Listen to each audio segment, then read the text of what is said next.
বাজার থেকে মানকচু দেখে মনে হলো মানকচু নিয়ে আসি। মানকচু আর কাতলার পেটি এই দিয়ে রান্না করব মানকচু কাতলার ঝাল। কচু খোসা ছাড়িয়ে ডুমো ডুমো করে কেটে নেবো। কচুগুলো ডুমো ডুমো করে কেটে নিলাম।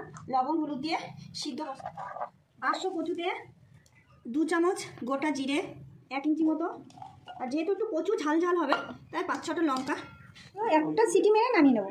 জিরে, তেজপাতা ফোড়ন দিলাম, আদা লঙ্কা আর পেস্টটা দিয়ে দিলাম। ভাজা হলে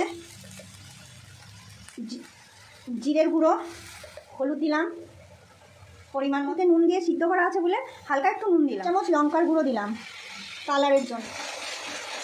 সিদ্ধ কচুগুলো জল ঝরিয়ে এর মধ্যে দিয়ে একটু কষিয়ে নিলাম। এবার হালকা একটু জল দেব।